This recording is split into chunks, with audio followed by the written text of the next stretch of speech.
everybody, it's the King of Anime podcast. Back again with the broken stomach. Here joined with my co-hosts, Satsuki the Savage and Zach Animated. Hi, how are you? Other than the broken stomach. It's let's talk about Dororo. Dororo.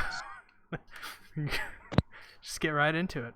Dororo episode 21, the story of breaking the cycle of suffering, also known as what the hell is going on with this title? My god.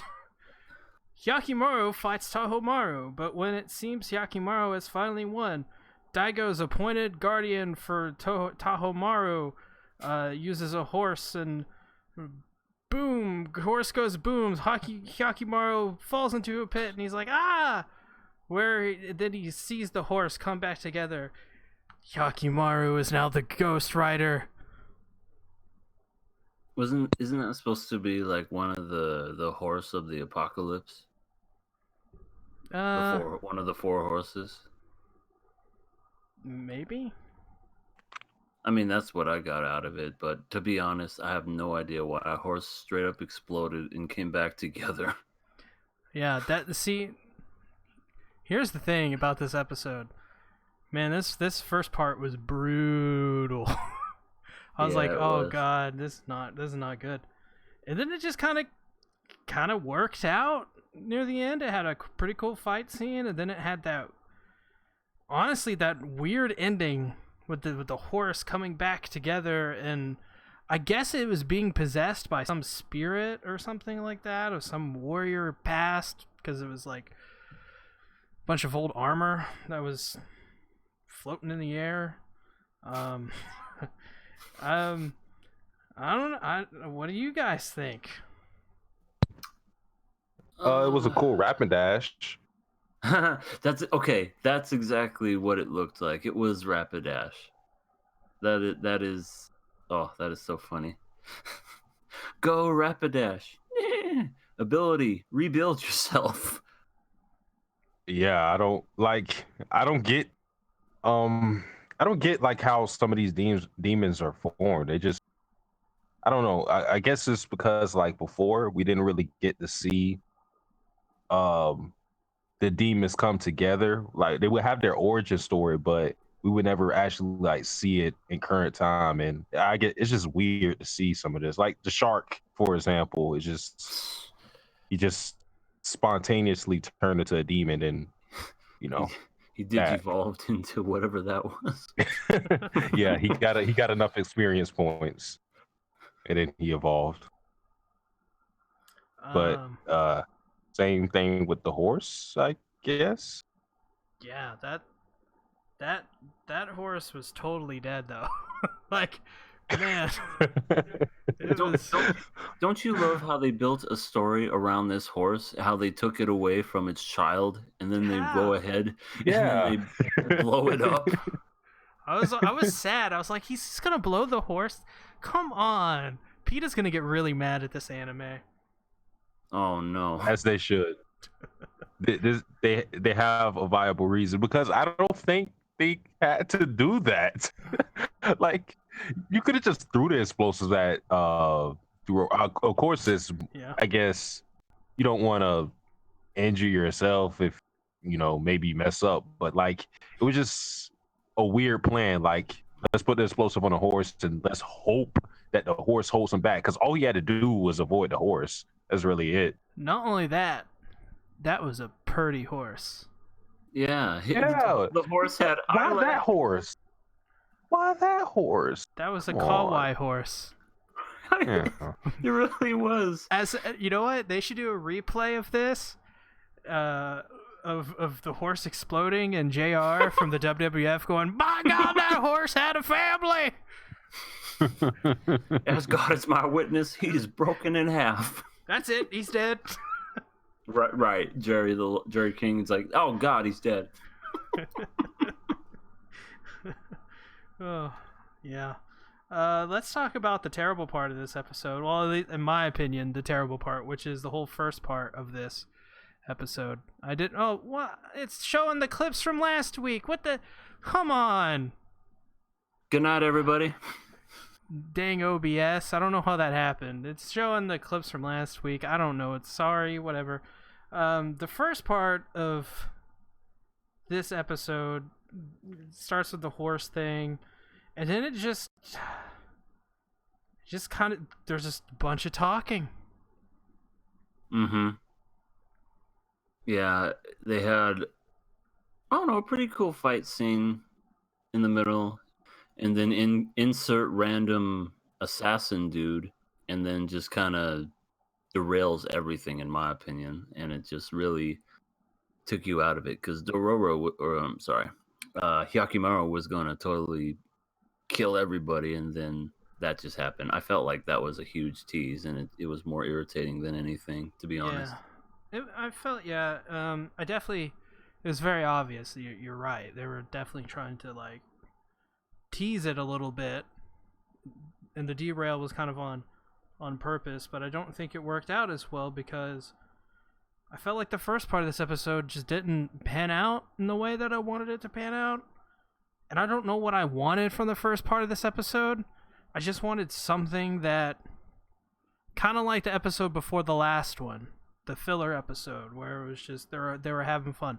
Just something that isn't just talking. That's the worst thing to happen near the end of this a series like this. You know, we're on episode 21. I don't need any more talking. We shouldn't need more exposition and talking. I don't know what they were thinking. We have to see literally the backstory of the two guards.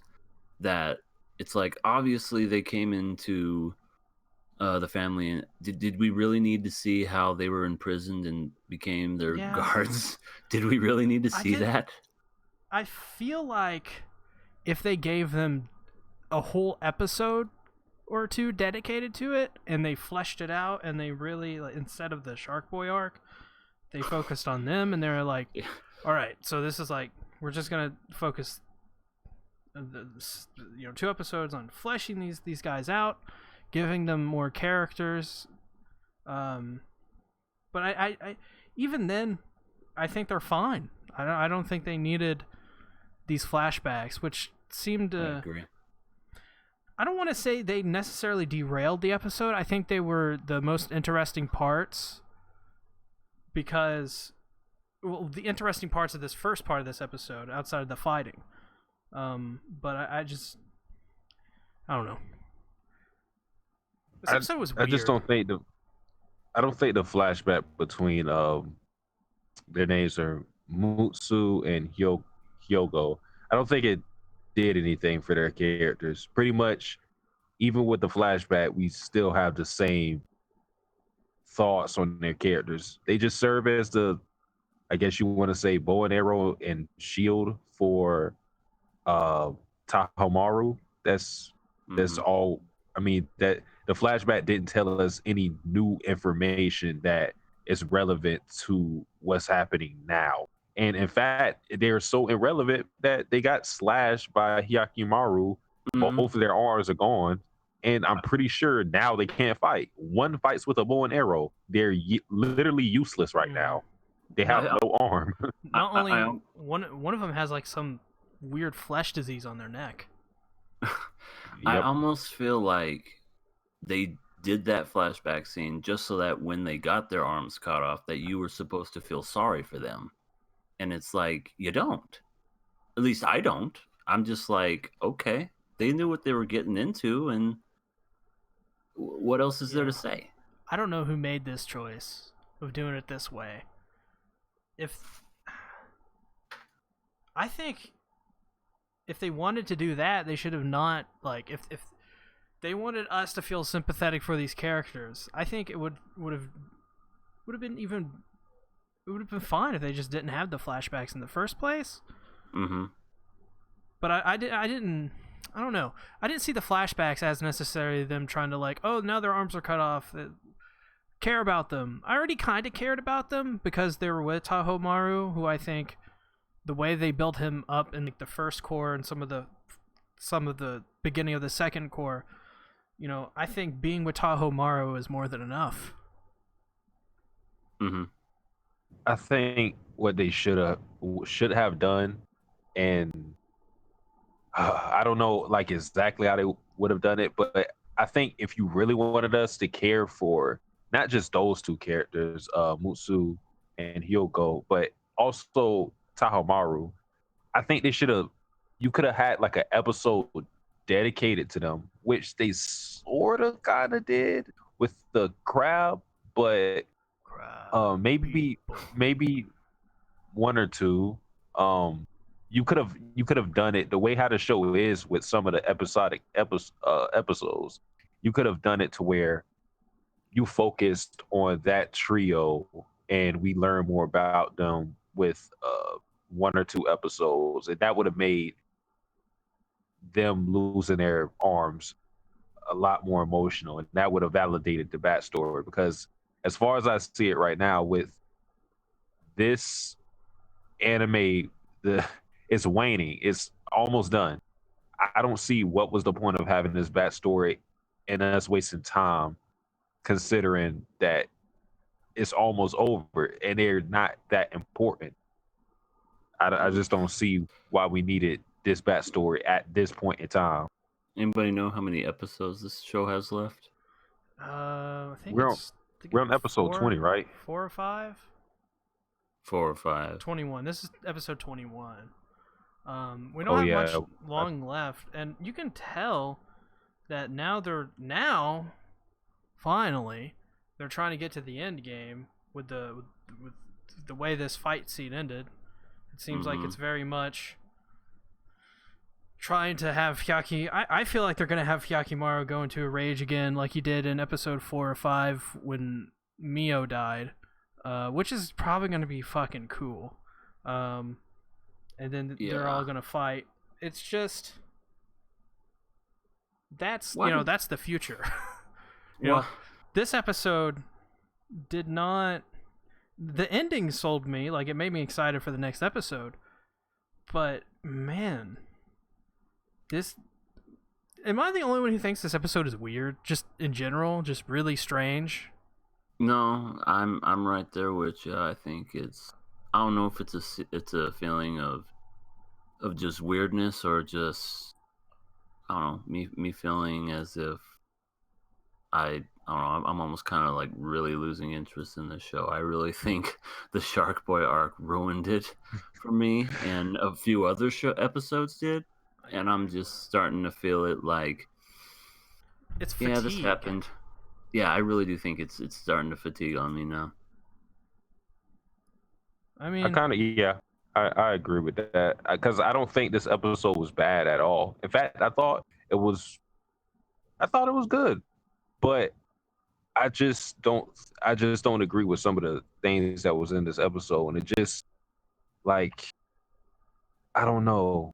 It feels like we should be further along considering what episode we're on, and just by the end of the episode, now that we have this demon horse, we might have to fight that, and it's just another waste of time considering that we know that horse demon isn't going to be important for. Go ahead. Well, I don't think Yakimaru is gonna fight the horse. I think he's gonna ride it. I think he's gonna ride it into battle. And it's gonna look so stupid. But I mean, I'm not disagreeing with that, but like I don't even know how they would explain that away. Like, why? Why does this happen? Because, it's almost over. We had to have a cool shot of him riding on a horse that's on fire. Man, if that's actually what they thought of is, man, let's have the main character ride on a flaming horse like an old-time Ghost Rider. I'm sure there's actually, like, in the manga, there's, like, an actual reasoning for this, and, like, there's history behind it, and like thoughtful writing. Whoever produced this second core, man, maybe it was the director even, I don't know. Oh man. And you know what? You're probably right too. I just hate shows or movies or whatever that do that, where if it's from a manga, from a comic, from a book, and they don't really explain it for people that are actually watching it, because not everybody who's watching it has read the manga or anything else. They're going into it brand new, and all of a sudden they're just supposed to be like, "Oh, the audience will know it. Just leave it as it is." We don't know this. Can you give us a little context, please? I think Yeah, that's pretty lazy. yeah, Mhm. I think we talked about some of this last week, but this episode just reaffirms that the second core is lacking in the main characters, like the way they. So in core one, there was a distinct way they developed the characters. There was a reason you were interested in these characters. You were interested in Dororo because you wanted to see him or see her go on this journey and like figure out, where she, what she's thinking and what she's doing, and Hyakimaru, like him getting his limbs back, and Mio, because she takes care of all these children, and the spider bro, and the traveling monk guy, he's cool. And you felt something for Milo whenever she Right. died. We You don't. were Yeah. like, "Oh my god, I feel so bad for him," and you felt his pain. And when you saw him take out all those people, you felt that sense of like, "Yeah, It get felt. those people." It felt like season one was the closest thing to a cinematic experience you could get with a TV series like this. It really did. It felt really special. And this second core, it's like it's if the second core if core 1 was structured the way core 2 is structured and they just swapped them, I feel like we would be okay with it.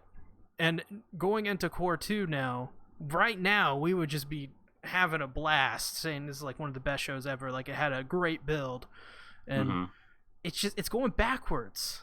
Like, that's what it feels like. Yeah. And it's not, it's had a couple bad episodes, maybe a handful even, but like, I don't hate watching this show week to week, but it's getting tough to not necessarily watch it, but be emotionally invested in the characters. And I just want to just get to the part that I want it to get to. Just that's what I'm thinking is, are we finally there? Are we at the part you left off on? Or are we going to do another little side adventure with a side character? Like, can you decide? Like, right now? Because I want to, like, really recommend this show, but it's getting hard to recommend the whole thing when this whole second core is just, it's not as good as the first. And to me, that makes core 2 worse, not because it is worse, just because the first core was so damn brilliant. It's not that it's terrible, it's just that it's disappointing, I think is a good way to put it. Yeah. I mean, I would much rather have a slow start than a lackluster finish, Same. honestly. Yep, I agree. I actually prefer slow starts in most cases because of this kind of situation. Yeah.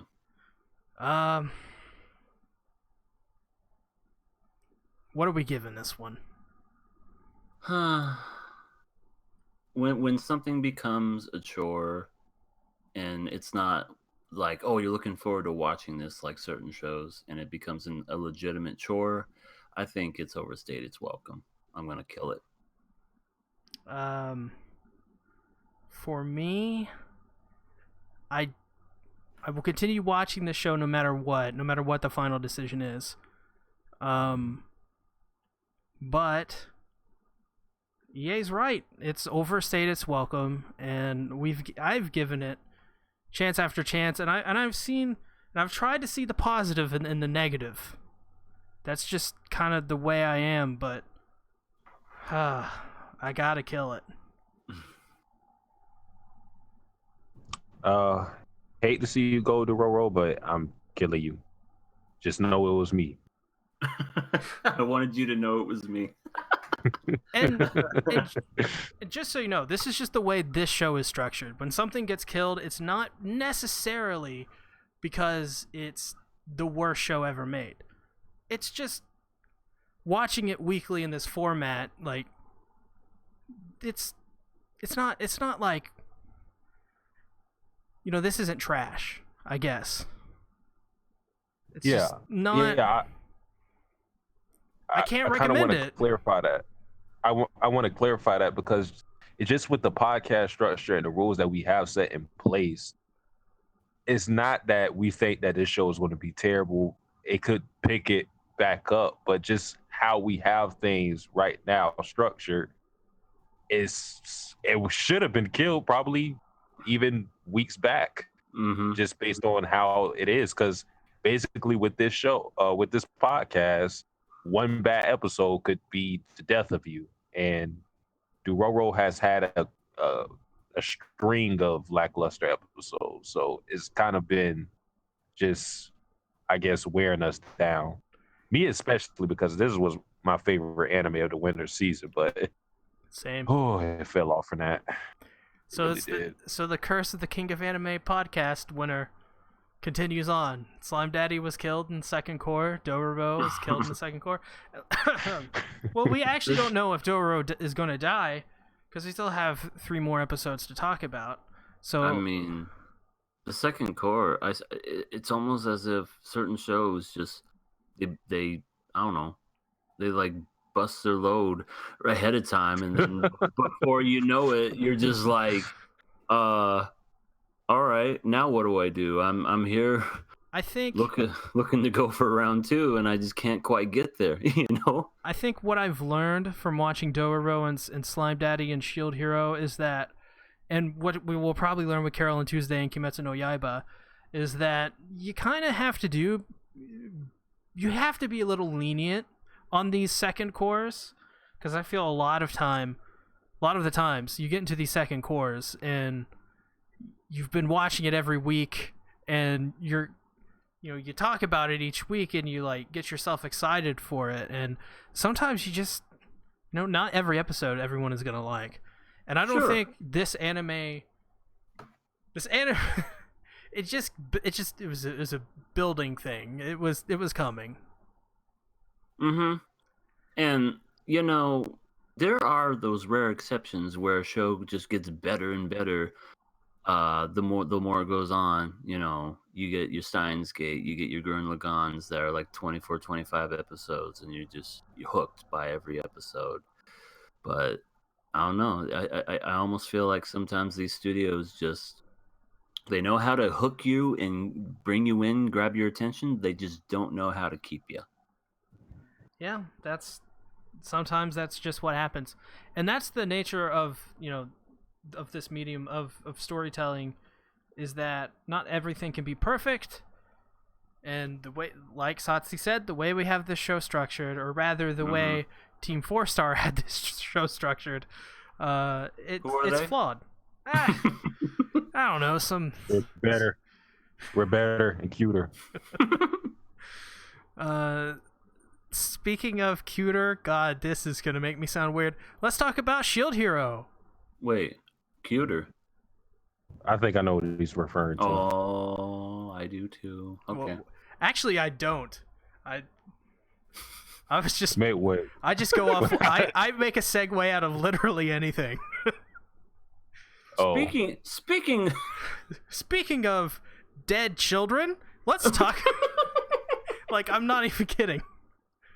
I will segue out of anything. It won't even make any sense, but it works, because you just move on and you don't think about it. Shield Hero episode 22, 4 Heroes Council. In this episode of The Shield Hero, now Fumi tries to work with the other 3 heroes, but things don't exactly work out. Also, Raftalia goes full-on bar fight mode. Moreliat has a weird thing for Phalalis, and an unexpected berserk arc happens in Shield Hero? What?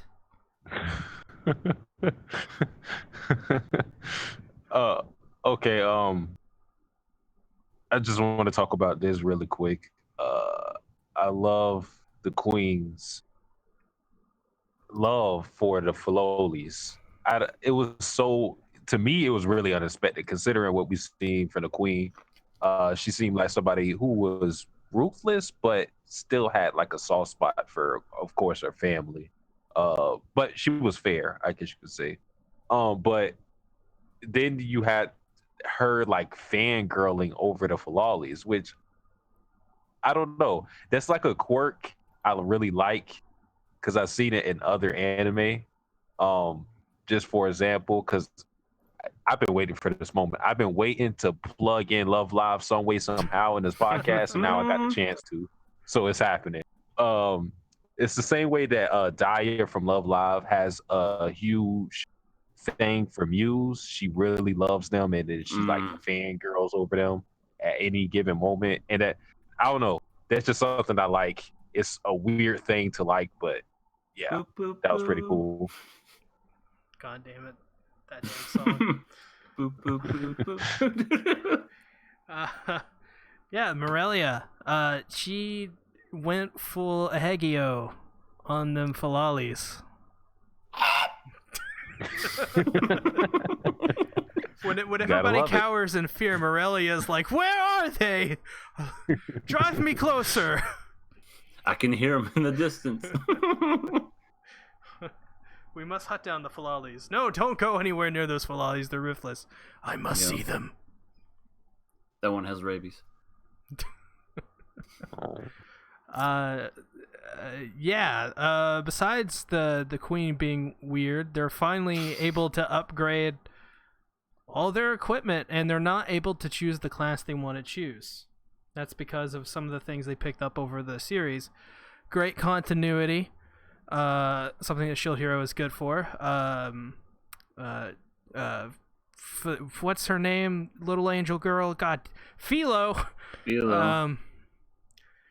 She can't change her class or upgrade her class or something like that because of the goddamn cowlick. What can I say? Like, manage your hair better? I don't know. Well, didn't they try to like get rid of it? They plucked the cowlick and then it grew back. Yeah. Well, it's a permanent thing now. Yeah. Don't make deal with Philolis. I used to have a cowlick when I was a kid. It was beautiful. I used to have hair. Wait, I thought you still have hair. Oh, you mean on my head? Yeah, you're right. Oh, that's what direction we're going in. I'm sorry. Is that what they call manscaping? I was talking about my armpits, but anyway. Oh. Welcome to the King of Manscaping podcast, where we teach you how to keep yourself nice and trimmed. Let's start with the razor. Let's get in those weird corners you never thought you could reach. Yoga is advised. Don't be afraid to spread the cheeks. So mine's still around. She's causing trouble. Why is she still around? She's putting weird stuff in pies. Oh, dude. Speaking of putting stuff in pies, what? Isn't it hilarious? Whoa. No, listen. Isn't it hilarious how when they were talking about mine, they kept literally correcting themselves? Bitch. Yeah. I mean, what? Yeah. That was a pretty fun comedic thing, like running joke. Even Melty was like, "My bitch." Yeah. And I said like it would be so awkward that like little kids are going to be calling her bitch now, and then they bitch and slut. Happen. I swear, mine is like a. She's now like a villain that twirls her mustache. Yeah. I'm gonna put some stuff in this pie, and I would have gotten away with it if it weren't for you meddling kids. Oh God. She's just up to her hijinks. Why is she still there? She should just be banished somewhere. What they're gonna do is they're gonna like defeat a villain, and they're gonna pull the mask off, and it's just gonna be mine. Mine is glass. I wouldn't actually.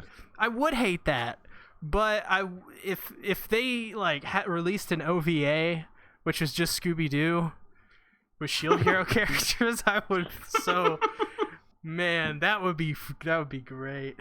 You know, that has to happen now. And freaking Nafumi, okay, gang. And then all the other freaking heroes are there. Oh, and then freaking... I think Raftalia would be the one to be like, okay, gang, let's go. Philo has to be Scooby-Doo. Whoa, Raggy. Oh my god. Wait, while we're still talking about bitch son, I just want to say this is what I was afraid that they were going to do with her. This is why I said after what happened in last episode, I didn't want to see from her, and I meant for like a while. I didn't want to see her turn good. I just didn't want to see from her because I knew they were going to turn her. I think you're going to get your wish. I mean, I just didn't want to see her in this episode either because it's kind of like now they're turning her into like a jokey kind of villain, and it's weird because because she like tried to poison them and they just like, oh fuck, mine doing that again, like, but that's like should be a serious offense. If it was anybody else, they would probably be dead. But now it's kind of like it's an eye roll. Yeah, it's kind of like, mine at it again. And I don't like that because you don't have to do that. You can just have like another villain, just introduce them. It's kind of like, to compare it to like Dragon Ball Z, when they keep bringing back Frieza. It's like, just create another villain. I don't need to see the same guy over and over. It's also like in wrestling. Just bring back The Undertaker. He's only 50. Let's put Shane McMahon in there and wrestle some young guys. Let's put Vince McMahon on TV 25 years after, he was in his prime. Yeah, I can still wrestle. Yeah. I need to take a nap. I agree. I think at one point, someone, I think maybe it's Raftalia, says, "Let me calmly dispose of this trash," to the drunk guy. And I was like, yeah, you know what? I really miss Raftalia having like a really, having dialogue in this show. She turned that whole area. She turned what was it, like? She's manscaping as well. No, dining hall. God damn it! Into Roadhouse. Roadhouse. To say that again, and he's like a drunken soldier. First of all, why do they still have soldiers that are racist? It's like they should get out of here. Get out of here. Well, it's like it's like in the 50s with the segregation and stuff like that. Segregation, yeah. I guess it goes. They're still like racists around even today. Especially when they're drunk, it just comes out even more. Yeah. But I don't know. I always feel like it's such a cop-out. Like, whenever you see a drunk person, no matter where you are, they're always got to be like, I could totally kick his ass. Is this person bothering you? No, fuck everybody. Yeah, I'm gonna... all right. Come here, raccoon. You know a fight's gonna happen every time you see a drunk person going, I tell you back in my day... He's also very good at using a sword while drunk. Wait, hold on. Yeah, I gotta challenge that drunken thing because in Red Dead Redemption 2, they subverted your expectations because you got drunk and then actually you started partying with the people. That was pretty cool. Yeah. Everything happened in that part. That was probably one of my favorite parts in that whole game. I remember just nonstop laughing during that part. I kept like, what was the guy's Charles? Where Charles? Like you saw him, it's like, is this you? And then you like sober up maybe a little bit, and it's like some girl and some random guy. And then you finally see him, and then you're drinking and you're dancing, and then I think you wake up like in jail or something. I don't remember. Yeah, you have to like chase him or whatever. Charles, I'm gonna find you, Charles. Oh, damn it, Arthur. I need to find that game again. I mean, I need to play that game again. I have that game. Also, the braided green hair girl gets pie faced, which I thought was funny. She's hiding and she just gets a pie to the face, and I'm like, oh my god, this is great. She's like, Nani? And then just. Who was even that person? I don't know. She seems like she'll have some role in the future, maybe, because her design looks too good. Uh-huh. Her role is to take a pie to the face, apparently. She was in a couple other episodes as well, I think. I gotta bring this up, what I didn't like in this episode, and it was Spear Hero again. And it's I just hey, they make it so hard to not Spear Hero to you. It's Moto Yasu, the guy who got his own manga, Spear Hero. Okay. We do not give him that respect because it should have never happened. Right. That should have never happened. I don't know. Maybe he had a completely different character in the manga, or he did it. Whoever this. Okay. Oh well. Yeah. He was a lolicon in the manga? He was. Well, actually, he was a little bit more ruthless, a little less hammy. Well, that's a little. He was still a lolicon. Which makes him being a lolicon even kind of a little more disturbing, because he's kind of like evil and a lolicon. Yeah, bad combination. But you can add naive to the list, and you can add delusional to the list, because when Malty brings up the fact that bitch San was trying to poison Nafumi's party, he stood up for her and said she would never do that. Yeah, I thought literally. Yeah, like you literally were there at the execution and you were going to allow her to die. Now you're standing up for her. It's already been clear as day what she's capable of. The fact that she's a liar, the fact that she has lied to you, she's capable of all these egregious things, and yet you're sitting there acting like, oh no, she's an angel. No. She will, you know what? She will lie about being sexually assaulted. She will try to kill people. She will try to overthrow power, but she will never kill somebody by poisoning them in a pie. It's just so like ridiculous. That may be like the least worst thing that she's done. Like, and that's the sad part. And it's not. And I'm mad because it's not a dramatic irony thing. It's not something that I know, but he doesn't realize. It's something that he witnessed himself. I don't understand it. Well, you would understand if you picked up the first, second, and third volumes of the Spear Hero manga. You're getting paid for this. He must be. No way you can endorse the Spear Hero like this unless money was involved. Now for a moment from our sponsors. Oh, I'm gonna throw up. Have you ever wanted to be a hero of the spear? Well, you can in this new manga with the Spear Hero. Trojan. You get to become a lolicon. Or you get to live out your adventure, your dream of being a lolicon.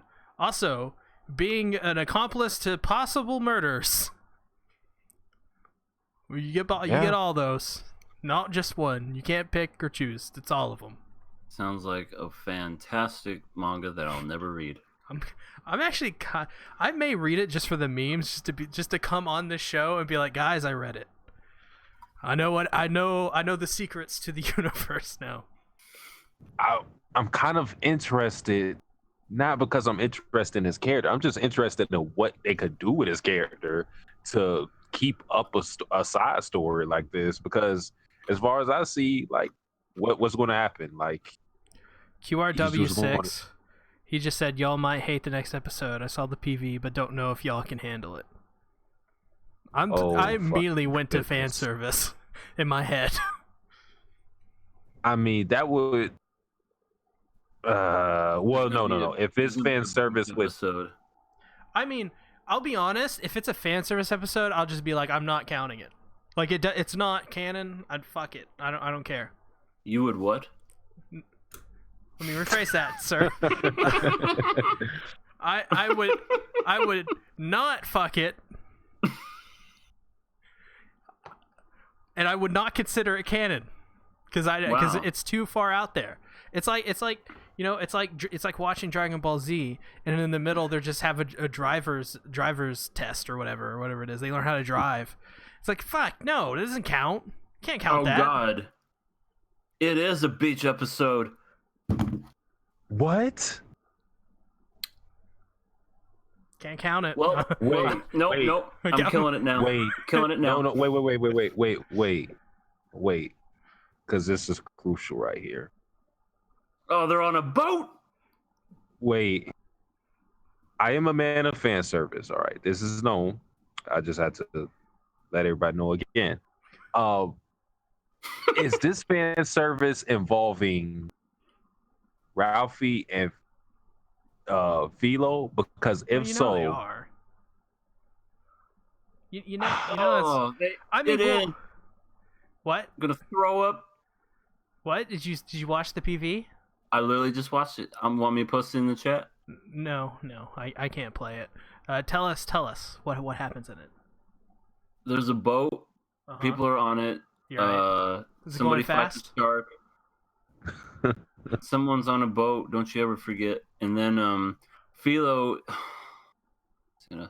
And there's Ruff. They're both in bathing suits. Now we're gonna have another slime daddy situation. Here's what I'm going to propose. Nuke it from orbit. No. Just like what I just said. It's like when Dragon Ball Z, they learned how to drive in that one episode. Nobody watches that episode. Let's just pretend it doesn't exist. Just for the sake, because fuck that. Does it mean we're skipping it next week? I'm just gonna say, if there's no, we're not talking about shit. If we don't talk about it next week, don't be surprised. I mean, if it's literally just like a beach up, like if there's no plot progression and they're literally just on the beach, I am perfectly fine with not talking about it. I'm still going to watch it just because I have to see for myself if there's for science, of course, relevant. What? Only if it's not Philo and Ralphie, then of course for science, because I'm a scientific man. But I have to see for myself if there's anything with the plot, because sometimes that happens with filler episodes. They like throw in like a little thing in there that's important, but So what they may do is after this episode, the rest of the series may just be like OVAs, or you know how like there's just filler episodes. They don't actually have any plot progression necessarily, because the Slime Daddy did that. The last 2 episodes of Slime Daddy were actually pretty good, but they didn't have any plot progression. Get ready for your brand new Philo and Ralph Talia Ninoroid droid. They got 1 million of those already. Listen, they're going to be in bathing suits now because of this damn episode, so get ready. The Shield Hero was way popular before the anime, so like way popular. I was afraid of this. I like just for the last episode. I was like, yeah, this feels like it feels like this ended. It's just the way everything's set up with like, and that's another thing too with like Maltese goodbye. I felt like it was minimized because in this episode they right back together. The queen's like, yeah, let's have a party, and then they got together, started sharing secrets or what they knew about what helped them in this new world, which all of it didn't feel necessary to me, because I feel like Naofumi isn't really even going to use all this shit that he learned apparently, or not use it, but it's not going to be, because he did use it, but I don't think it's not going to be super important later on. I will say this: the beach episode is not canon. I know this because I read the manga, and it's not in the manga. I will tell you that for a fact, because I got a little bit into the next arc, where they after they get on the ship, they introduce a bunch of new characters. Like it almost happens immediately after what we saw in the last episode. They like some of the stuff in this episode happens, not all of it. Like I don't think the bar fight happens, or the mine thing, or the round table thing. I think they just get on a boat, like all of them, and they go to this land they're going to, or whatever this place is, and they start on the next arc. So I think that honestly, what we should do is after next week, if it continues to be this non-canon filler stuff, let's just say Shield Hero's done. Like not kill it, but like it finished with this episode. I mean, I'm cool with that. That's fine with me. I mean, actually, it's not all bad. I would definitely prefer these non-canon episodes at the tail end than in the middle. Definitely. Mm-hmm. Yeah. At least they did that. It saves me the time. But I think we should also mention how shitty they are, if they're shitty. Yeah. I think that's also fair. Happen. But if there's nothing else that's gonna happen for the rest of the show, let's just say they finished season 1 already. Yep, amen. I don't see why not. I mean, the show's been good the whole time.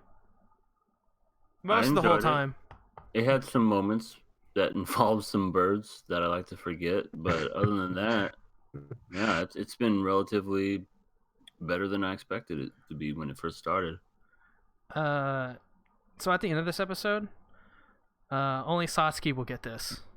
I thought a pirate was gonna pop out of that boat and rip off somebody's face.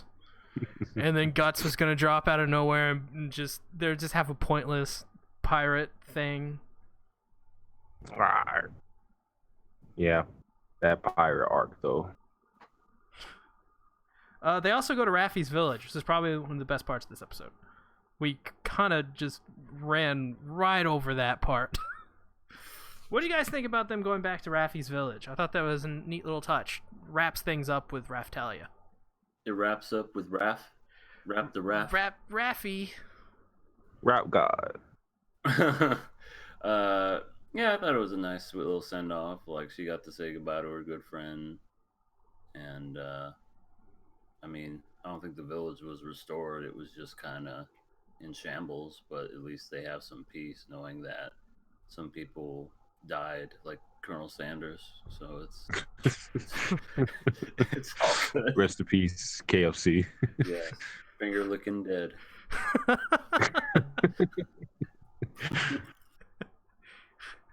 The fuck. I'm passing this. This was fine. It's a fun episode. Yeah. I'm scared for the next episode. Next week, it's the 15 minutes of us pounding our heads against a desk. But why? I did like this episode, so I'm gonna pass it just because of, even though it had ridiculous muscle twirling bitch Sama, but it, whatever. It was fun. Yeah. That's slut to you. All right. Right. Yeah. She was being an adventurer at that time. I forget. I'm sorry. Pretty much the only thing I didn't like was the whole spear hero regressing back to his old self, considering what he's learned, what he saw. I love the queen thing. I really did love that. And one little thing too that I kind of like with the whole continuity of the show is mine was actually, it looked like she was wearing plain clothes rather than an extravagant, or what actually wasn't extravagant because she was wearing armor before, but at the very least she looked a lot more of a commoner than before, which was cool, I guess. But Wait, yeah, who's wearing plain clothes? Aurelia. Mine. Oh shit, never mind. That's My bad, when bitch. you said mine, I went, wait a minute, mine's in the show. Bitch, sorry. What the fuck? Speaking of bitch, let's talk about Carole and Tuesday. What? Wait, That is so uncalled for. who does this apply to? No. I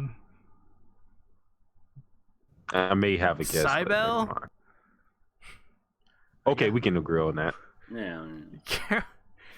I love this episode. Carole and Tuesday, episode 9, Dancing Queen. Of course, ABBA. ABBA. Come on. One of the best pop artists of all time. The next rounds of Mars Brightest is on, and GGK and Angela make it to the next round. That's pretty much what happens. The rest of it is just greatness. Mm-hmm. My goodness, it was greatness. We got to get the Mermaid Sisters out of the way. Yes. Oh, you want to go first, Sasuke? No, you go for it. Okay.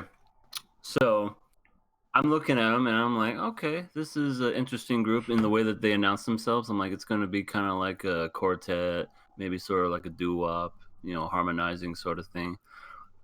And I took a drink of water, and the second they were literally, like, the first words that came out of their mouth, which I don't remember, but it was just a bunch of cussing, shit, fuck, shit. And I literally just spit my water out of my mouth and was just laughing. My sides were hurting. I'm like, oh my God. I was, because everybody was singing normal, and, some people were screaming. That doesn't make me laugh too much, but literally just the constant swearing, the lyrics. I was dying. I had to pause it because I was choking on my water. It was so many things that made that scene funny for me. But first, I seen this scene on Twitter. That was the first place I seen it, because I didn't watch this episode until yesterday. But I seen a Twitter post probably Thursday.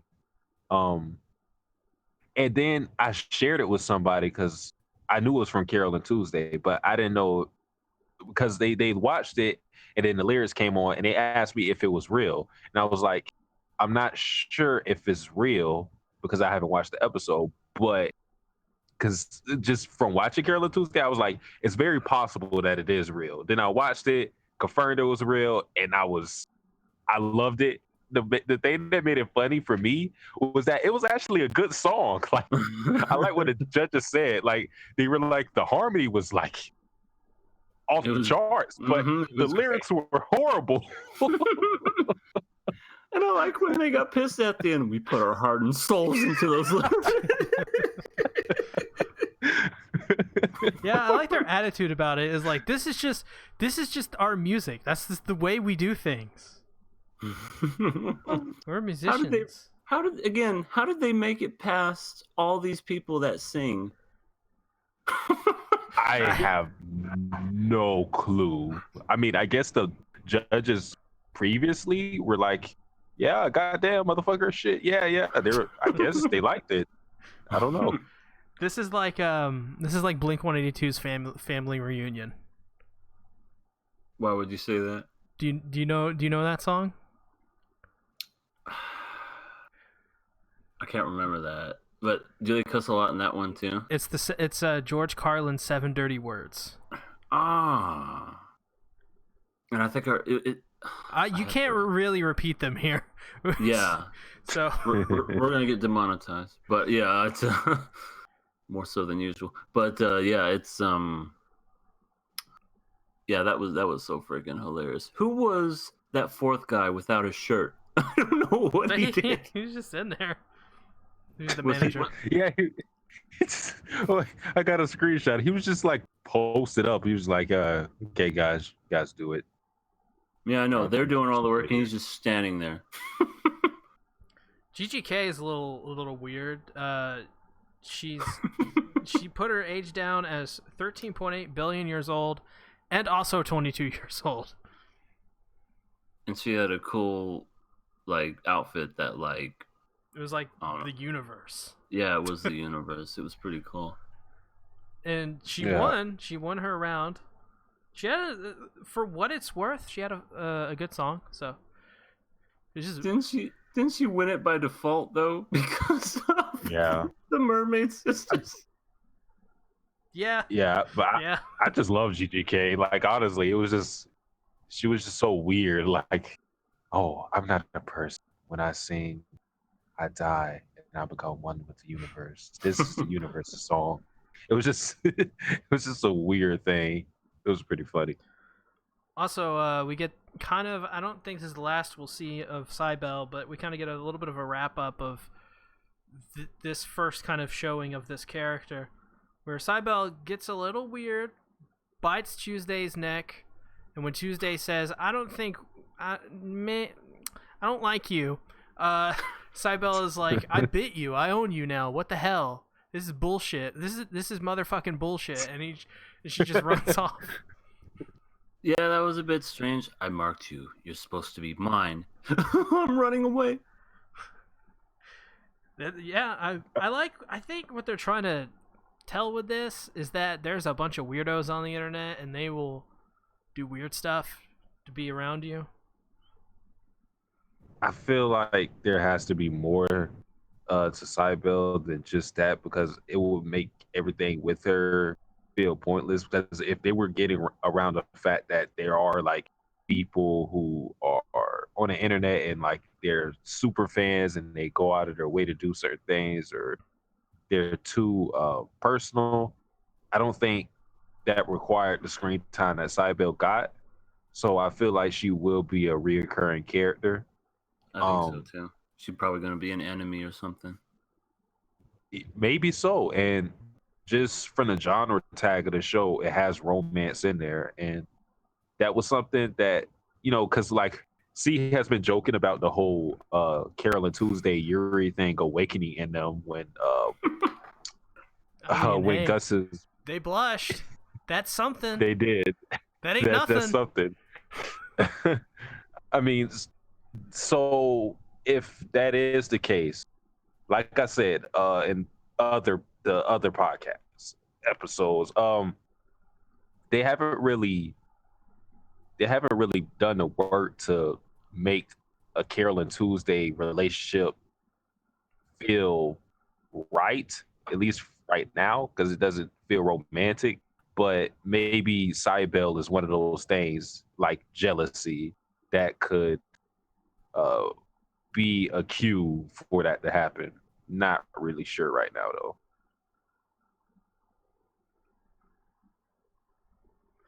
Calling it now.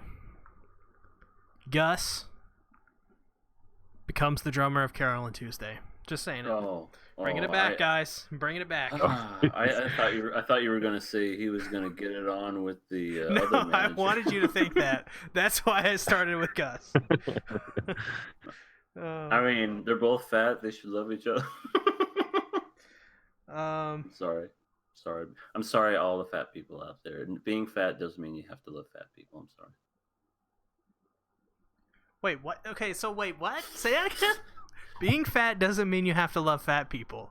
Yeah. That's like being on the same team. And like that's like a turtle making fun of a turtle for being slow.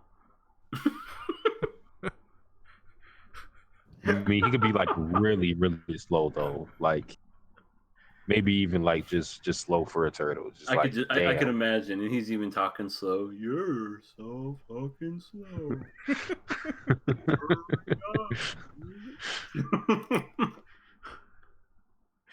Oh God. So Tao, Angela, this whole episode is looking for Tao. For fairly obvious reasons. I assume she wants him. She wants him. I don't know if you meant anything by that, but she does. No, I just meant she wants him. And he shows up, and he goes to talks to Carole and Tuesday, and Tao's like, "So how'd you fucking do it, huh? How'd you fucking write those songs with the machines, right? You do." No, Tao, we don't. What? All right. Well, I'm gonna walk away now. That's pretty much their whole conversation. And scene.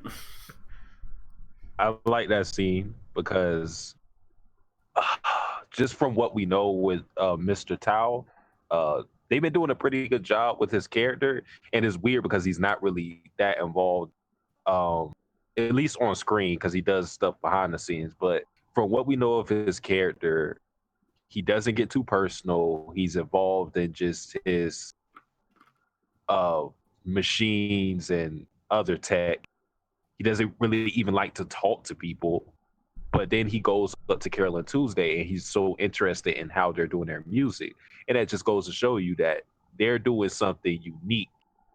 And like last episode, when Carole and Tuesday advanced, the judges kind of said that although they advanced, they weren't that special.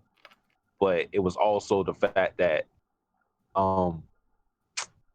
they did things in a traditional manner that in turn made their music unique.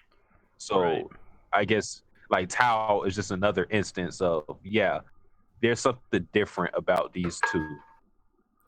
I think it goes to show that Tao didn't know how to react because he probably in his mind, and of course, we don't know this for sure, but it probably in his mind, based off what we know of his character so far, he probably expected those two girls to say, yeah, we got some idea AI to write it for us. But no, they write it the old-fashioned way. And that to him was like, what? No, nobody does it that way. Like, what? Are you kidding? I was taught from day one that you don't write music, a machine writes it for you. That's what it felt like. And as the show goes on, originally I thought Tao and Angela and Angela's mother, I thought these three characters were kind of like, I don't know, the villains of the series. But as it goes on, they're really not. They feel kind of sympathetic now.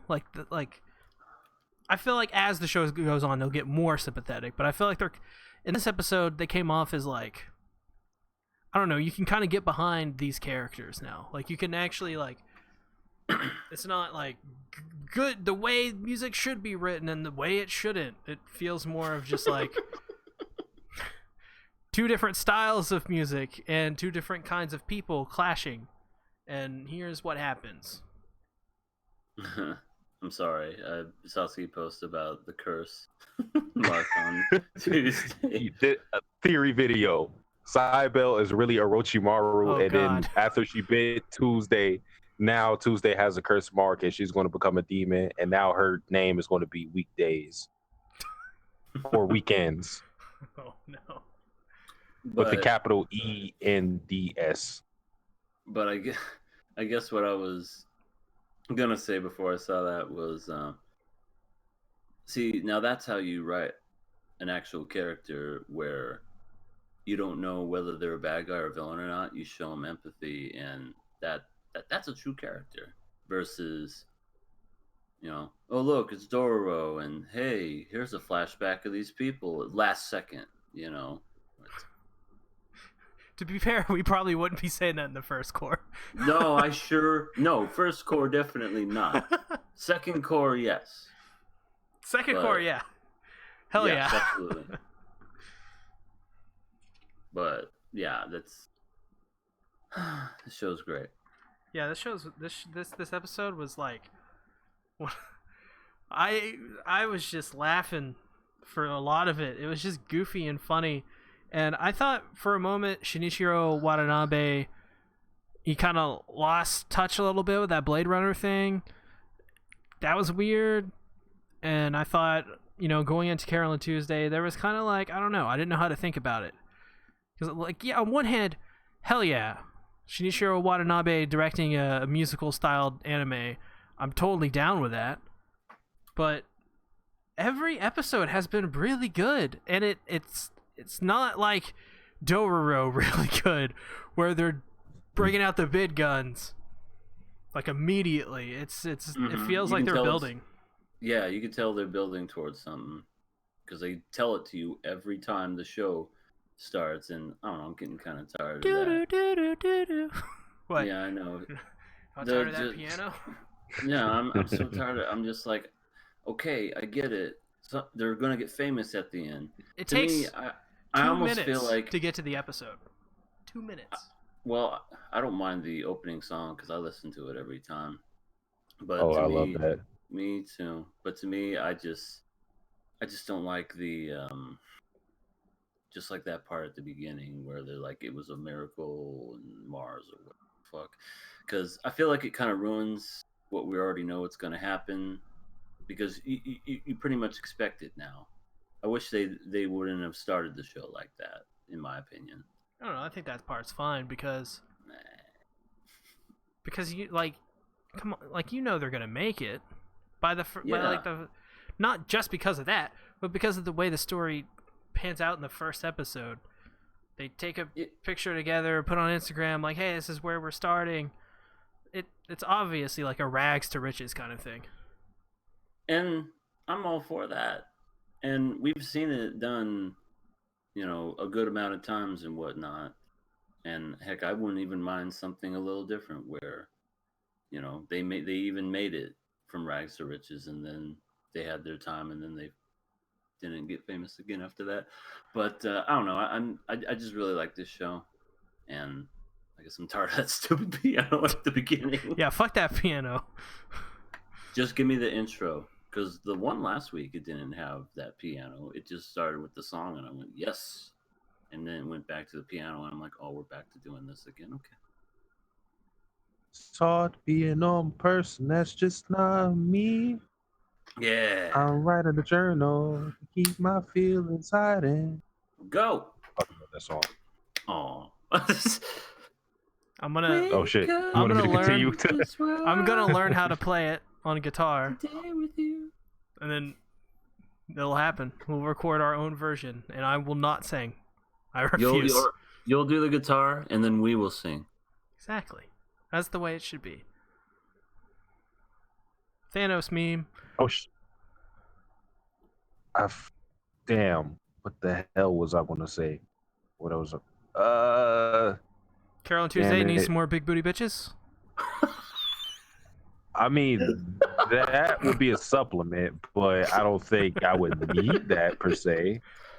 Oh, okay. Okay, I remember. I really like Carole, like scolding Tuesday about the whole Cybele situation because, Oh yeah. yeah, because like Tuesday does she needs to be more assertive in expressing her feelings because obviously that made her uncomfortable. It's just like this random person she barely knows just it's all over her asking for hugs, handshakes, kisses, and then she actually just goes way too far to just like bites her. Like that's so weird. I think that she needed that talk from Carole because without it, she probably would have never even rejected her. And then, yeah, considering Cybele's psyche, at least from what we see, it would have kept escalating.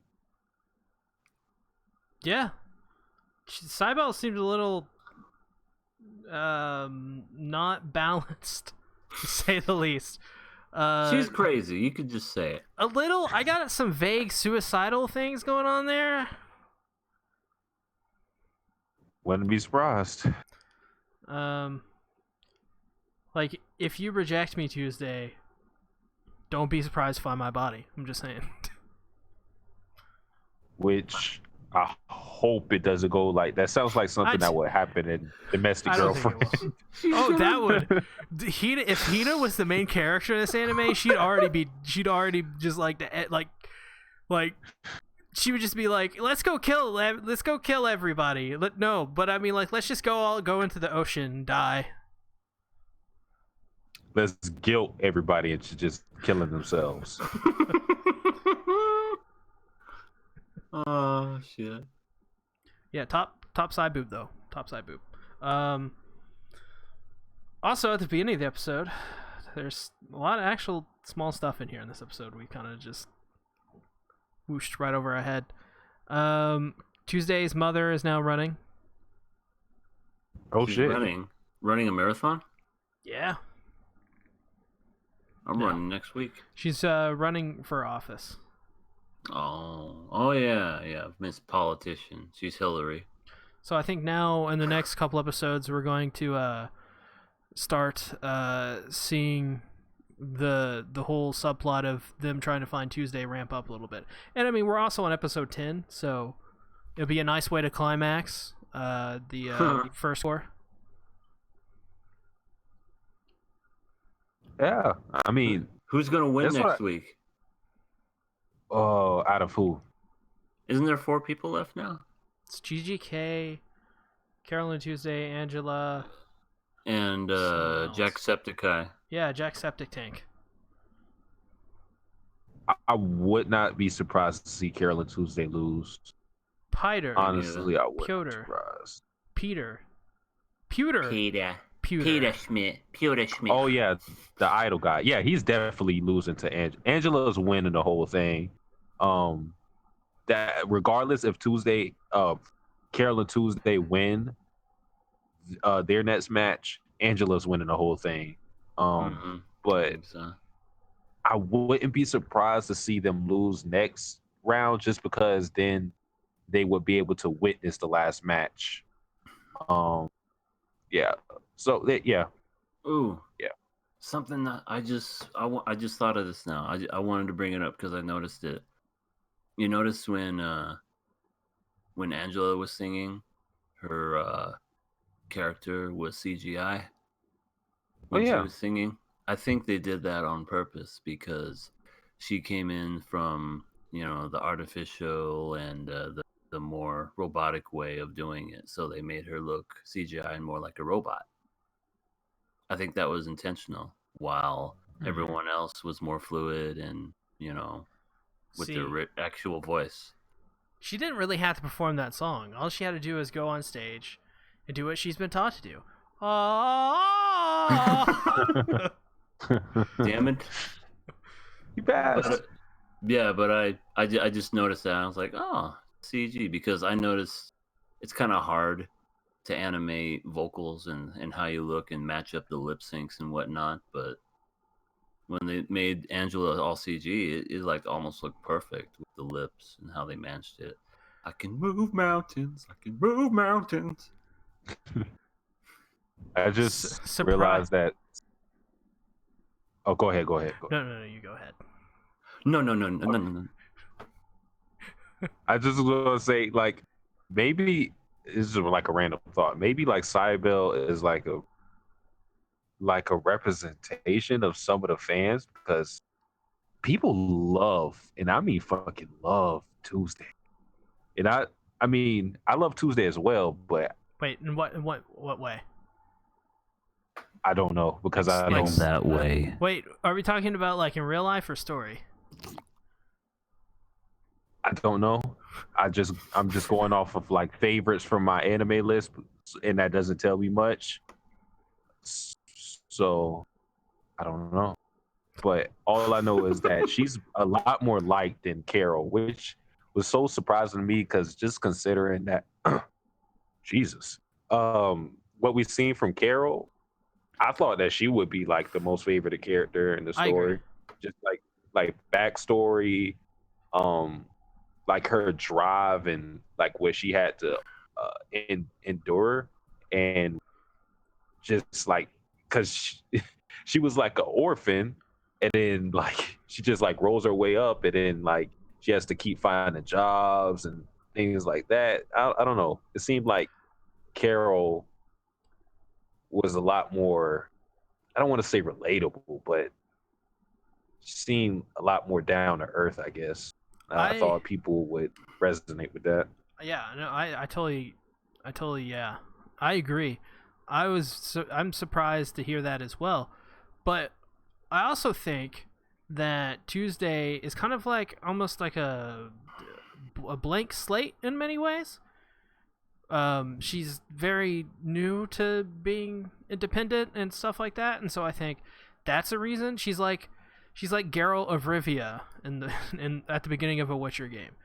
Like, Geralt has a character, but he really doesn't. He's kind of he talks monotone, and this is a bad comparison. Geralt of Rivia, everybody, check out The Witcher. That's another sponsor. But yeah, no, I think that's a part of it. And also, like, because we get to see her reactions to all this, new stuff. I think that endears people a lot to Tuesday because there's a lot more development, I guess, to be had with Tuesday that could be seen as more fun. I don't know how to describe it, but I think Carole is probably... I like Carole more than Tuesday, to be honest. Just for the simple fact, like, she's got a million jobs, see more butts. She's seen more butts? What? Wait. See more butts? Yay. Really? No, What? He commented in the live chat, see more butts. It's how you said it that was funny. She's done this. She's seen more butts. But Carole... I like Carole a lot more than Tuesday. Not like Tuesday is bad or anything like that. It's just, I relate to her more than I do Tuesday because I feel like I've had more experiences with losing and trying to find jobs as well. And, she knows about that life, getting jobs. Yeah. I agree. I'm the same. I like both characters, but I think I like Carole just a little better because I think we've all been there. We haven't been born with a silver spoon in our mouth, and like Tuesday, rich house, rich this. But anyway, that's... Love the show. See more butts. God damn it. Which is funny, I guess, Tuesday plays guitar and I play guitar, but even then, eh. Maybe that's why people like her. She plays the guitar. Hey, guitar's popular again, all because of an anime character. Who knew? K-On! Should have came out this year instead of 2009. You could say it was ahead of its time. You could say so. I heard K-On! Inspired Led Zeppelin. I just choked. This is true. God damn. When they sung the lyrics to Rock and Roll, it was after they watched that episode where they ate cake and drank tea. And they were like, we have to write a Stairway to Heaven now. I mean, that's it. The stupid cat ears and the pew, pew, pew, whatever the fuck they were doing. All right, we're going to write the most epic ballad in the rock history of all time. Special thanks to K-On! For that. Well, also, by the way, one of our sponsors, K-On! How are they a sponsor? If K-On! Was a sponsor, I'd actually take that. Just so I could get you guys to watch K-On! Never seen one episode. I gotta watch the second season. Or no, I didn't finish the first. I didn't finish the first. I left off at episode 9. They didn't even... I mean, you see like 4 episodes. You've seen them all, really. Maybe, but they didn't introduce the other character. Oh yeah. What's her name? Oh God. They name her after Yui gives her a stupid nickname. Fuck. Boo, that's the one. I think it's even dumber than that. Oh God, it's the cat girl. Nyan, nyan, nyan, nyan, nyan. It's Nya. Azu Nyan. Azusa. Azu Nyan. What are we giving Carole and Tuesday? Jesus Christ. We're giving it a golden up. I mean, we're passing it. I'm giving this a K-On! Out of 10. I don't know what that means. That means he's killing it. Next. What? No. It means I'm giving it a K-On! Out of 10. Yeah, K-On! begins the first letter's K. That's kill. That sounds closest. Satsuki, please save it. I will, of course, save Carole and Tuesday. Like I said, if I ever kill this show, I'm being brainwashed. Help me and send help. Sweet. We win. We win. SeaTactics 2-1. I gave it a K out of 10. Yeah, you tried to kill it, but No, I see how it is. I gave it a K out of 10. And speaking of a K out of 10, let's talk about Kimetsu no Yaiba, episode 10. Also starts with a K. True. Ooh, that was a good segue. I have to admit that. Episode 10, Together Forever. Tanjiro survives the two demons, but it's revealed they're not one of the 12 Kibutsuji guys. Tanjiro and Nezuko then head southeast, but they come upon a strange lemon boy from the earlier episodes. What the? He's a lemon boy. Did you hear yourself? They come upon a small lemon boy. No, they come upon. Yeah, I know. You're disgusting. What the hell is wrong with you guys? You said it. They came upon. I bet they did. God, get your mind out of the gutter. Jesus Christ. What pod? Are she the oldest one? I know, and I'm 12 on the inside. Oh my God! So you're like Ralphie almost. So what you're saying is, Ralphie from Christmas Story? I have the body of an adult, but the mind of a child? Oh, you mean Raftalia. Yeah, that's me. Now for me, Summer. Which is how they started this week's episode of Shield Hero, so... Let's talk about Kimetsu no Yaiba already. Jesus Christ, what are we doing? Yeah, okay. Yeah, let's not go from a lemon boy. I thought at the same time. I thought the pacing for this episode was like weird. We took out oh goodness. I was about to call her Ball Lady. That would have not went over well. But yeah, we took out. Well, it wouldn't have went over well with the EA. What? No, Ball Lady's fine. Ball Lady's fine? Yeah. Really? Mm-hmm. I'm surprised. Yeah. All right.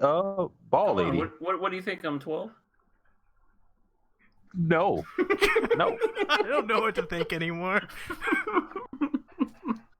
Oh yeah. I don't know. Does she have a name? I want to call her by name, but I don't remember it at all. Let me just go to last week's notes. She has like a line. It's like a cat's eye, but like with Susumaru. A rectangle. Susumaru. And the dude was Yaiba. We don't need a name for him. He's just dead guy. He's Arrow Man. But just like that, he had a cool power. Yeah, it was cool. Too bad he like died in like 2 episodes. Well, it was cool because he got his head chopped off, and he was like, "Still not enough," and he just tries to kill Tanjiro just by using his arrow power. Throwing him everywhere. Why didn't he do that at the beginning? Maybe that would have kept him from dying. He did. He did try. I mean, it's just the way he did that the final resort attack. It was killing Tanjiro could, yeah. Oh well, okay. But I don't know, because I kind of agree with EA with that, because it's like with that attack, it seemed like Tanjiro could do nothing really to fight against it, and with the other arrows, at the very least, Tanjiro was getting close. With the final attack that he did, Tanjiro could not do anything. He was just like getting pushed left, right, up, down. Like it was up, down, down, up, oh my God. down, left, right, left, right, BA start. Mm-hmm. Yeah, like it was a Grand Theft Auto cheat code. It was just like, yeah. But yeah, it's fine. It's not really much to think about. But this episode, we took out the rest of the demons, and then Then we got introduced to Lemon Boy. Lemon That boy. was Why is pretty he- much it. Why is he Lemon Boy?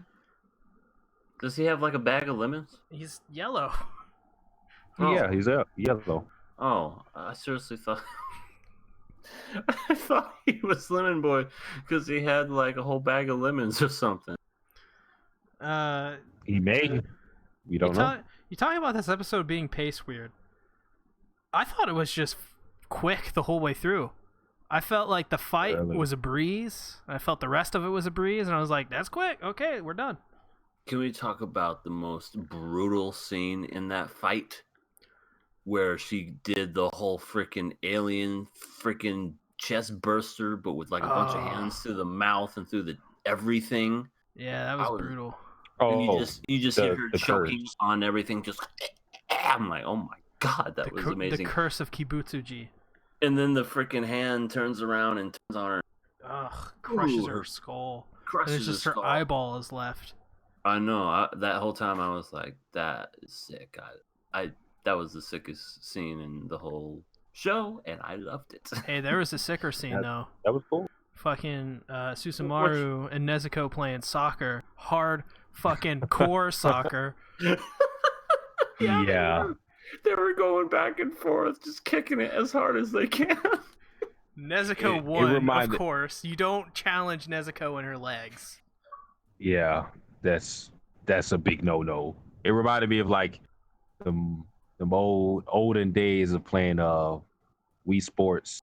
Tennis. Yeah. Just go back and forth. Good times. Oh my gosh, that's great. Yeah, that was actually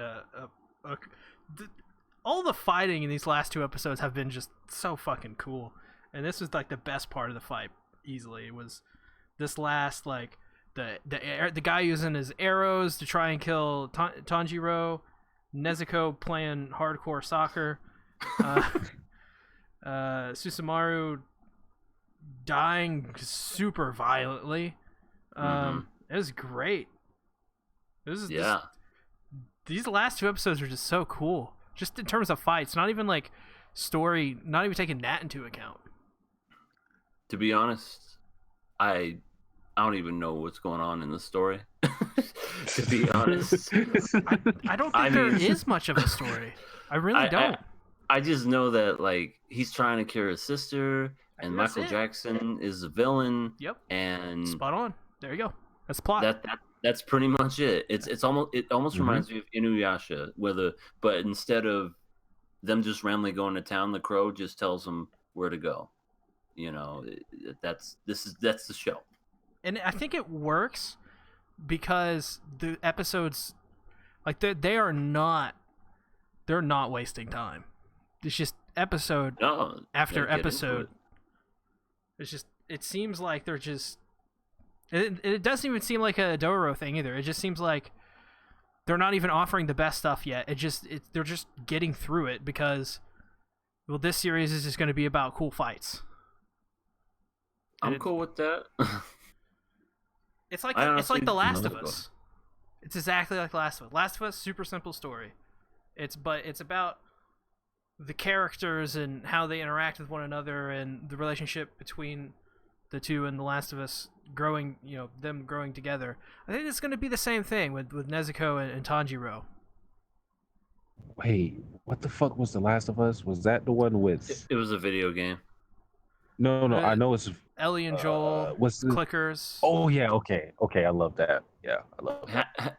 And here's an unpopular opinion about the game, though I like it. Half the game is pushing ladders and pushing stuff up so that you can climb onto buildings. To me, it's a bad game. It's a good story. I mean, I like some of like the aspects of it, like the fighting in the combat system. Like back in the day, that was like new when you would sneak up on people and you choke them out and all that other stuff. That was like very cinematic for its time. I hated it. I hated it so much, and especially playing on harder difficulties, because their idea of balancing was just to take things away from you. Mm-hmm. That is true. When you played the harder one, you get less ammo. That's true. And instead of like you get a 2x4 there, you get like I don't know what the weaker. I haven't A played the game in napkin. years. Yeah, you get like a napkin instead. Like it would be You literally get a like pillow. or no, I think it was you still got to get like a 2x4, but it was instead of like 5 hits, it was like 1. It's like, what am I gonna do with that? One shot. You get one opportunity. You better kill his ass. Pretty much. But yeah, it's a great story. I don't know how many times I started that game where I cried every time at the beginning when his daughter died. I'm just like, again, this is the 3rd time I did this. But yeah, I think yeah, I think we're gonna have a similar story to Last of Us in this anime. Not like, not completely the same or whatever, but like a similar kind of like setup where these two are just going to travel together and you're just going to see them grow closer as brother and sister, and him trying to figure out how to cure Nezuko of her demon stuff, and he'll conquer bad guys and save the day. Nezuko's voice actress must have the best gig in the world because all she has to do is woo and breathe. Yeah. Well, okay. Hold the phone, EA. We got a masterful performance this week when she went, ah! Okay, yeah. Hey, come on, there's some nuance there. You can't... You're right. That adds a whole new level to her character. It's like playing The Last of Us on harder difficulty. That's what Nezuko was doing. She's taken away the ammo, but adding more range to that voice. Oh my goodness.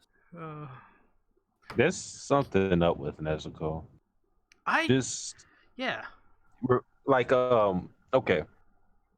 With her, like the fun scene of her kicking a ball back and forth with I already forgot her name. We're gonna call her Shiba. Susumaru. Shiba from Mortal Kombat. Okay. Mortal Kombat lady. That's fine. Mm-hmm. Yeah, when she kicked the ball back and forth with Mortal Kombat lady, before that fucking ball took her leg off, she got we just want to call them steroids from Anabolics. Performance enhancing drugs. PEDs. She got the PEDs from Tamayo. Yeah, that should be illegal. Yeah, that should be illegal. She's gonna get popped by USADA. Oh my god. She shouldn't have been in the game. She should have been injected for that. You can't do that in sports soccer or whatever the hell they were playing. Tamari ball. Tamari ball. Isn't the reason why her leg came off was because I think arrow guy was controlling it? I think the reason I don't remember, but I think it was weird at first because immediately I was like, what Satsi said, like, what? Well, hold on. Last episode, her leg got taken off, but I don't actually think it was because of the PEDs. I think maybe it was probably because she saw it coming this time and she could focus all of her strength into her leg, because we saw that she can change the size of her own body. QRW60 says yes because of Arrow Guy, so that probably explains that part. But as well, you have to also take into account that Nezuko can change the size of her body parts and her whole body. What? And yeah, you don't know that? She shrinks to get inside the box. Oh yeah, that's right. That was weird. I forgot what episode it was. Like, get in the box, and she looked like a toddler. This episode 2. Yeah, and oh yeah, that was great. And she gets in the box. She's like, she can't get in it. And Tanjiro's like, come on, get in the box. Here's a treat. She is literally a dog. Like she's literally a dog. She's a good dog though. I was going to say though, I think the reason why I thought it's just I feel like that she adapted, because I do hear what you're saying with like how she can change her body and how she was more prepared for that. I do think that was a factor, but I also think that she just adapted to it, and there's something more to her because we've got different cases in the past where people have remarked on Nezuko being a lot more unique from demons, like the fact that she doesn't need blood, but she can still function. And we kind of explain that away by, oh, she's been sleeping. But that shouldn't be something unique to Nezuko. All demons should be able to just to sleep and be okay if that's just the case. But I think there's something more to it. Just because you have that, the fact that she doesn't need to drink blood, you have the fact that she is even she is in a state where she recognizes Tanjiro as not an enemy, and then she doesn't try to kill him. And part of that is the brainwashing thing, but not all of it. And you have in this fight where before that ball took out her leg, and but then after she was like adapted to it. And then I think even to Mayo, she said that Nezuko was getting stronger and stronger. So there's something up with her. I don't know what it is though. I think when we see more of Kibutsuji, if Kibutsuji's the same way as Nezuko, like if his backstory, if they go into it, and I wouldn't be surprised if like they started out similar, where they were at first not really there, but then they kind of gained consciousness and they adapted and they got really strong. Maybe it's just like a weird mutation of the demons, where some of them are just super smart and super powerful, like Nezuko and Kibutsuji. I can definitely see that. Yeah, they said something about Kibutsuji being the only demon able to destroy demon cells. So maybe Nezuko also has something unique to her. Maybe I don't think it would be the same thing, but I don't know. Maybe the opposite, like repaired her own cells so she can heal faster. Not really sure. Aren't demon cells the things that people were eating in One Punch Man? Yeah. Oh no, those were monster cells. Oh, okay. You see, that's last week. That's where I got it confused. Demon cells were in this show, and monster cells. But initially, before this episode happened, talking more about Nezuko, I don't know. I didn't really care for Nezuko too much. I still really don't care for her too much, but like I'm starting to understand her appeal more. She is like marketing. Well, no. She kind of has some funny comedic stuff in this episode, and I think that's probably where her strength is in her character. Until she, if she gets to talk, I would hope she does. I really do, because man, don't need 50 episodes of but she was patting Yushiro on the head. I thought that was the funniest and cutest thing ever. Totes adorbs. Yeah, it was cute. I don't got a problem with Nezuko being a simple character. It's nothing like being complex doesn't automatically mean that you're like a great character or anything like that. It's just if she continues to have like this role or this function and story where maybe she's just there to beat people up, like maybe that's the only thing. But as long as she does it well, I'm fine with her. I never thought she was a bad character. I just didn't see why people liked her over Tanjiro, considering that he pulls his weight in fights as well, and he's a more complete character as far as personality goes. I don't know. I think Nezuko, I think she has to. I think she could still be in this role, but I think we still need. There's got to be some actual character put to her soon. Well, not soon, like sometime in the second core, because I don't think they're gonna rush the whole Nezuko thing just yet, because I don't think it needs to be rushed. But I think her character would get boring if for the whole series she's just I don't need that. Like, I want to see more of the Nezuko character. What does she think about being turned to a demon? what happens when she regains her like actual consciousness? What's the first thing she's gonna say when she becomes? She's gonna go, "You son of a Tangerine." Oh yeah, Tangerine hugs her or hugs him. No, this is what's gonna happen. She's gonna go, All right. Okay. You heard it here first. a confused She's gonna moan. Oh God. I didn't say it. I did. Also, we see that Tamayo episodes prior, Tamayo said that she's the one who turned Yushiro into a demon, and we jumped to some conclusions as anyone would, and we had our own different theories, but it was revealed that Yushiro was just dying of some sort of illness, cancer of some sort, maybe. It's what it seemed like, because he was not looking good.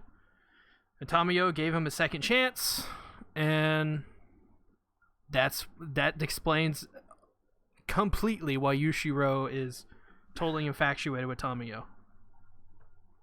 Yeah, see? And that makes sense, and I don't mind if things get explained like that. I just hate the over-obsessed characters that are in love with a certain character. I think that's a trope that's been played out way too much. But at least there's at least some merit behind it with these characters, you know what I mean? Yeah. It's also because she looks good. Sure. She's got nice hair. That long, beautiful hair. Also, I like this little line. The last thing that Yushiro says to Tanjiro is, okay, Tanjiro, your kid sister is a beauty." I'm like, well, that's nice. He like finally he let go of the grudge, the weird grudge they had. It's all because of the pats. It's the head pats, man. Mm-hmm. He's a tsundere. Also, the lemon boy, at the very end, was trying to marry this girl, and he's like, "Please, I could die at any time." I'm like, that's not really a good reason, I guess, to want to get married, but I mean, okay, it was funny. It's a different approach. Maybe I should try it. Might work. Never know. Yeah, just go up to a girl and just start crying at their knees. "Please marry me. I may die." I imagine it wouldn't work, but I don't know. We'll see. You gotta go for the desperate ones. Exactly. Gotta go for the ones who are looking for someone who may die. But aren't we all gonna die anyways at the end? You gotta make it seem like it's happening like soon. You gotta give it like a timeline, and then they'll have no choice but to give their answer like immediately. You gotta say like, I don't know, maybe 2 months or something. That's like a good timeline. That's how you do it. This episode was fun, really good. Liked it. Very entertaining. More of whatever this show is, please. Giving it a pass. Whatever it is, I'm enjoying it. Pass. I am passing it. Want to see more of Lemon Boy. Heard a little bit about him from other people. So yeah, I want to see what he brings to the story. I can say I like this more than the manga. The manga, I kind of felt the same way, but I didn't actually like reading the manga. I don't know why, but I like watching the anime. It's fun. You know what else is fun? Shoutouts. Shout yourself out. No, you're forgetting something. Oh, what? CKOA, everybody. Pretend you didn't hear anything. This week, Shield Hero. Oh, wait, no. Was it Fairygon last week that actually finally died? Yes. Yeah, it did. So, now what we have left, we have 5 shows. One of them technically is already finished airing. We'll get into that in a moment. Dororo, 2 passes, 2 kills. Fruits Baskets, 3 passes, 1 kill for some reason. Isekai Quartet, 4 passes, 1 kill. One Punch Man, 3 passes, 1 kill. And Zoku Owari Monogatari, 3 passes. Wait, One Punch Man didn't happen this week. Well, I mean, I put it in there anyways. Yeah, why not? They passed it for not showing. Yeah. Zoku Owari Monogatari has already finished airing months ago. What's that show? It's the Bakemonogatari, one of its sequels.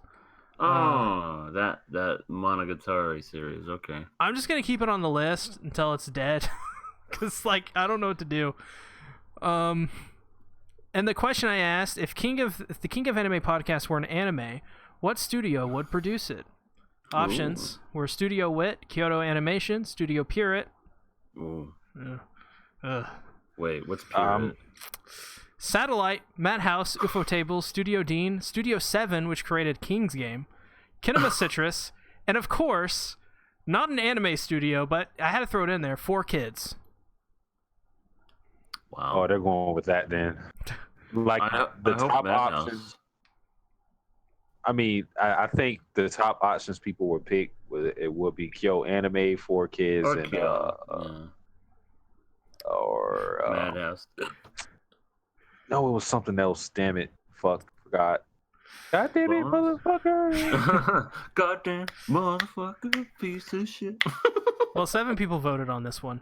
Oh wow! 1 vote for UFO Table, 1 vote for Studio Dean, 1 vote for 4Kids. Just 1. Oh, man. 1 for Studio Wit. Somebody has good taste. 1 vote for Studio Pierrot. Someone wants us to hate ourselves. And the winner, with 2 votes, Madhouse. Yeah. Wow, Kyo got none. Wow, Murha. Murha bitches. Oh God, Serene is really bad. Well, at least we'll be wonderfully animated. This is true. From one of the most prolific anime studios of all time. Speaking of the most prolific anime studio of all time, let's go to shoutouts. Everything Animated. Where can they find you? I love that transition. You can find me, well, I guess I've been taking a little break from Twitter. I feel like everybody's complaining too much. I feel like once I get back onto something, I have to get back on while something big is happening, and I'm just like, okay. I think I'm going to take a break from it. I've been uploading. I finished uploading the rest of my Phoenix Fan Fusion. Gotta watch They're it. up there right now for y'all to see. Check them out. And you said you were done with Domestic Girlfriend, right, Sasuke?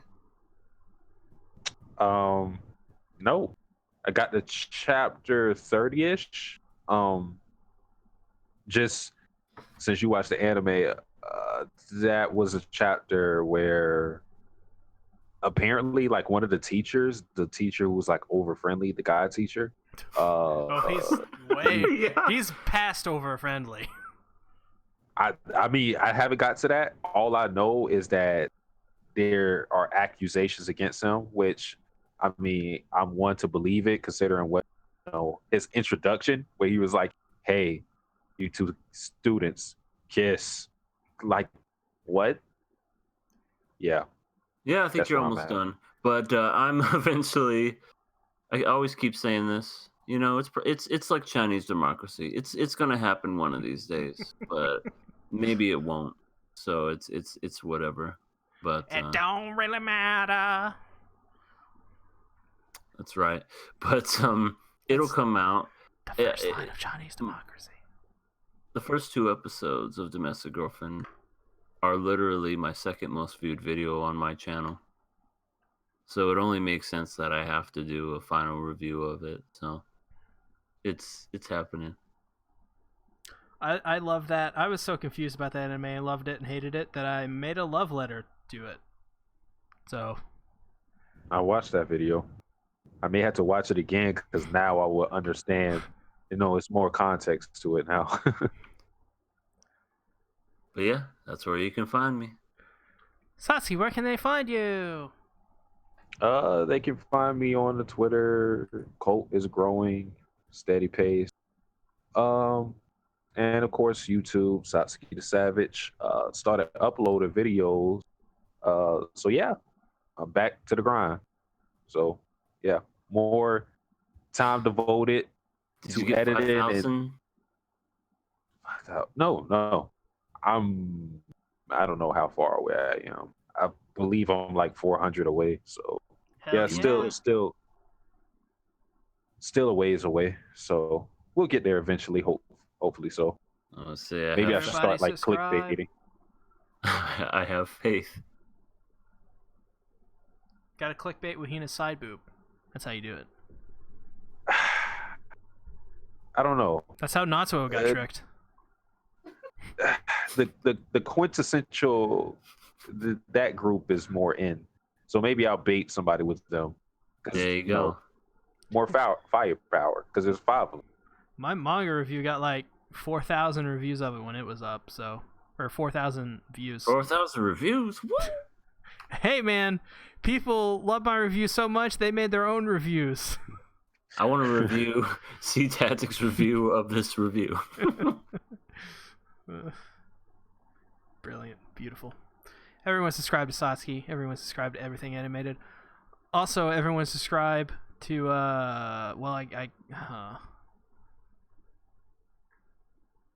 subscribe to Jesus. Oh, yeah. Subscribe to your. I haven't watched his videos in a while. Forgive me, Father. He's a little lonely right now. All of you sinners watching anime. Yeah, this is a terrible joke. I'm just gonna. That's the end of the podcast. Everybody, thanks. Bye. Bye. Johnny.